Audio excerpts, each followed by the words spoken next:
السلام عليكم ورحمة الله وبركاته، كل اخواتي وحبايبي الغاليين. يا رب تكونوا في احسن حال واتم صحة. النهاردة ان شاء الله هعمل معاكم الصينية الاقتصادية الموفرة، ان هي يعني اكلة حلوة قوي هتاكلي وكمان يعني بتشبع وبتكفي وبتقضي اليوم. انا عملت معاكم الكبد والقوانص بكذا طريقة قبل كده. النهاردة ان شاء الله بقى هعمل صينية لسان العصفور بالكبد والقوانص. معايا طبعا الكبد والقوانص غسلها كويس قوي، وكنت نقعاها في ميه وليمون، ملح كده وليمون، وبعد كده خدتها طبعا غسلتها تاني. وهنا بقى نزلت القوانص طبعا الاول كده في معلقتين من السمنه، شوحتها لمده يعني من 5 ل7 دقايق. ده لان طبعا القوانص بتبقى يعني بتاخد وقت شويه في السوى عن الكبد. بعد كده نزلت عليها كبد الفراخ. ده طبعا يا جماعة اكتر من نص كيلو. طبعا لو انت يعني لو عايزة تزودي بقى الكمية، عايزة تعملي صينية اكبر من اللي انا هعملها دي، ممكن تزودي في الكبد والقوانص. ممكن كمان تقللي الكبد والقوانص عن كده شوية لو عايزة برضو توفري، يعني ما عندكيش الا كمية بسيطة عادي، وبتبقى جميلة جدا. هنا طبعا بقى بعد ما نزلت الكبد نزلت عليها شوية مية كده عشان تساعد في عملية التسوية، ونزلت التوابل بتاعتي مفيش اكتر من ملح وفلفل اسمر. كل ده طبعا بستمر بقى اقلب. هي كده فيها ميه اهي، طبعا هستنى لغايه الميه دي كده ما تنشف. اول حاجه كمان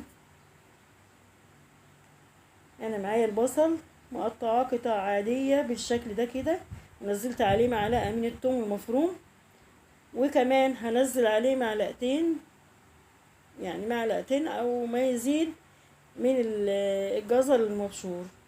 ده حقيقي والله بيدي الكبد والقوانص، يعني انت حتى لو هتعمليها كده من غير ما تحطيها على لسان العصفور بيديها طعم جميل جدا. والجزر انا بضيفه برضو في حاجات كتيرة في الوصفات بتاعتي.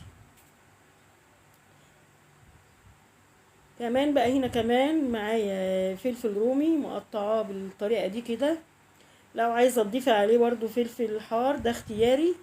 الناس اللي عندها اطفال يعني مش هتقدر تاكل الحاجة يعني بالطعم الحار، ممكن بقى تعمله عادي بفلفل رومي زي انا ما عاملاه كده. بدأت بقى اقلب كل ده كده لغاية يعني كده الكبدة معايا تقريبا كده خلاص شبه مستوية، لان لسه هضيفها برضو على لسان العصفور. وكمان هنا حمرت لسان العصفور في شوية زيت كده ومعلقتين من السمنة لما وصل لونه اللون اللي هو الذهبي، اللي فوق الذهبي بشوية عشان ما يتعجنش معايا. بعد كده طبعا نزلت عليه عصير الطماطم زي ما انتم شايفين كده. الطماطم لازم تبقى مغطياه، يعني تغطيه يعني طبعا لان انا كده لسان العصفور معايا كده هيتعامل معاملة الرز. وكمان بعد كده هضيف عليها الكبد والقوانص بقى اللي انا عملتها. طبعا يا جماعة الوصفة دي ممكن تعمليها في الحلة برضو، يعني ممكن تعملوها في الحلة. هي يعني زي ما قلنا كده هعملها معاملة الرز، يعني ممكن ما تدخلهاش الفرن عادي بتبقى حلوة برضو. بس انا يعني حبيت احطها في الصينية كده تاخد شوية كده في الفرن. بعد كده هضيف التوابل بقى بتاعتي اللي هي على لسان العصفور، شوية ملح وشوية سكر صغيرين كده، وكمان فلفل اسمر وشوية كزبرة وكمون وبابريكا. انا ما حطيتش فلفل حار، استبدلته بشوية شطة قليلين خالص كده. بطعم الحار الحقيقة بيدي الاكل يعني طعم متميز شوية.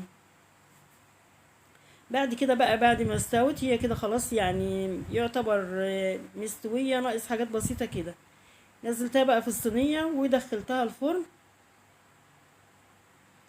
يعني حوالي ربع ساعة بالكتير. خدت الوش اللي حضراتكم شايفينه ده بقى واستوت سوا كامل ما شاء الله زي ما انتم شايفين اهي، يعني مش معجنة ولا حاجة. بسم الله ما شاء الله، كانت جميلة جدا وقضينا اليوم. ألقاكم بخير ان شاء الله.